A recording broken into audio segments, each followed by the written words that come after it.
All right, everybody, we are back by popular demand. People love math. People love a professor. We got Professor Ben back in the house. Professor, what are we learning today? So last time when we started, we looked small. We looked at one VC investing in one company. Let's think about the whole market. Now we're going to look at the DoD budget. I don't want to hear hate in the comments.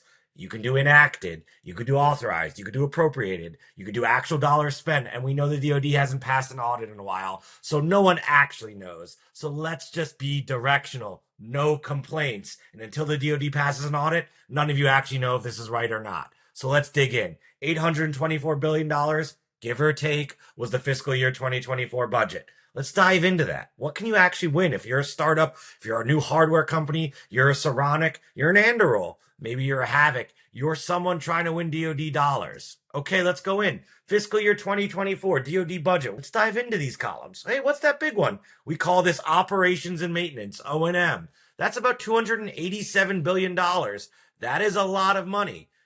Let's dive into what that actually means. That's the day-to-day running of stuff, right? Training, fuel, spare parts, some IT services that support it, all the base operations, right? Keeping your aircraft mission ready, making stuff happen. Then we got military personnel. Well, who makes that stuff happen? You got to pay the troops. You got to give them benefits. You got to give them allowances. That's for everybody. You need the people. We're not human. We're not autonomy yet. We'll talk about that later. So, or did we already talk about that? Hey, we're talking about it constantly on this show. Procurement. Procurement is important. You got to buy weapon systems. You got to buy vehicles. You got to buy aircrafts. You got to buy ships. Whether they're autonomous or not, you got to buy them. And this is where this happens. $172 billion.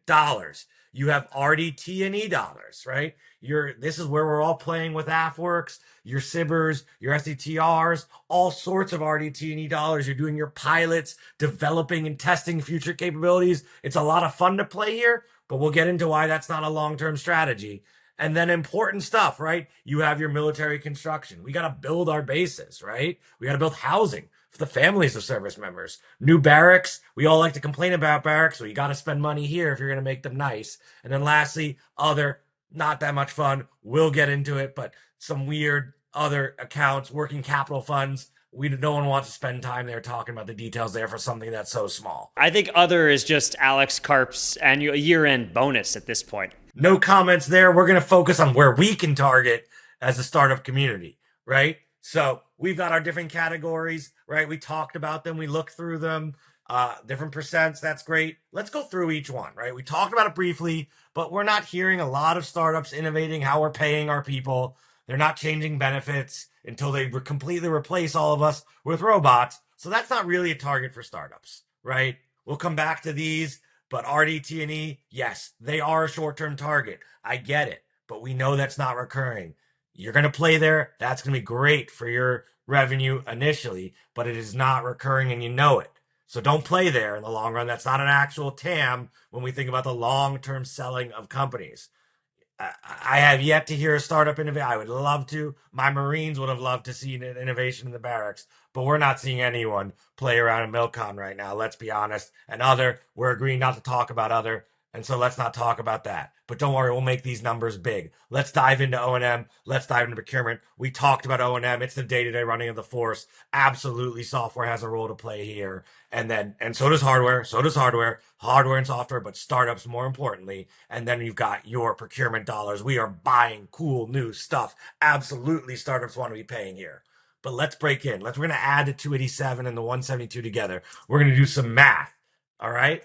When we do the math, we get to 287, right? We get $459 billion. Well, how do we break that up into ways we can think about that as people who are going to try and win these dollars, right? Consume these dollars. I'm thinking about 4 categories, and I use past data to come up with the percentages here. So again, don't get on me if you disagree in the comments. I don't want to hear if it's not 20, it's 25. No one cares. This is directional math. We're doing consulting math here. We're not doing science. Okay. Case studies for Bain, baby.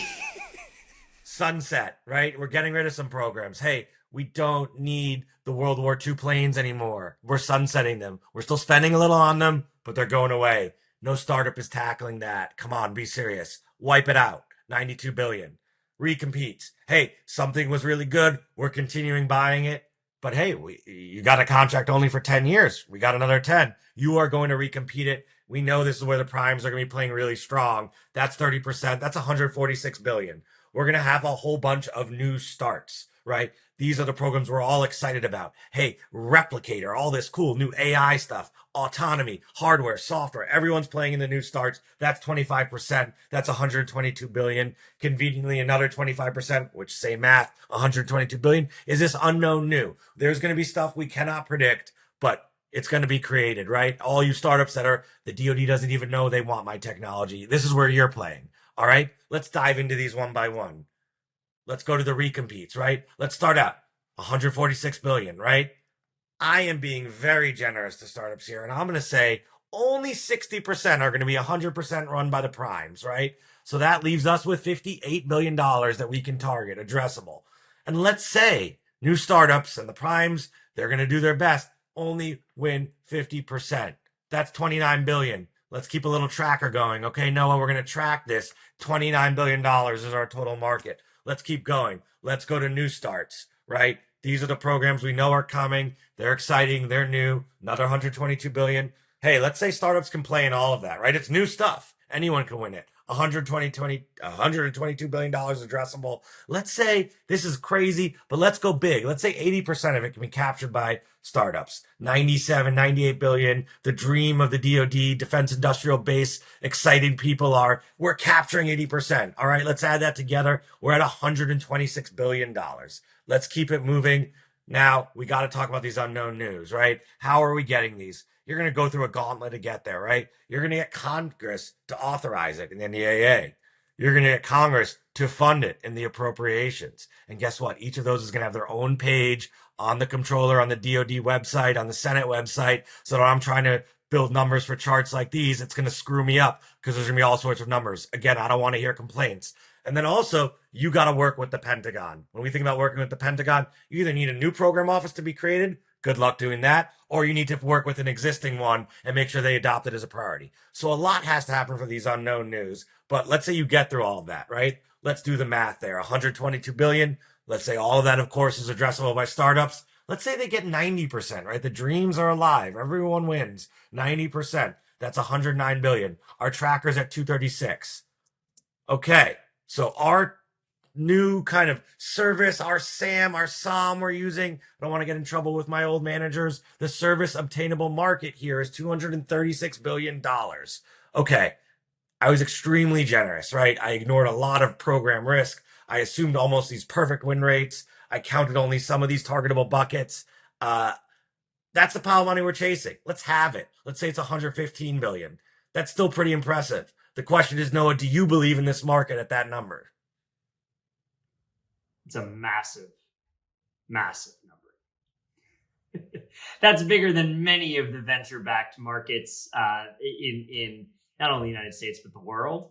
Have at it. The alternative, Ben, would be you and I deciding that we're somewhat, for some reason, more sophisticated or more intelligent than hundreds of very sophisticated investors, and we would never assert such a thing.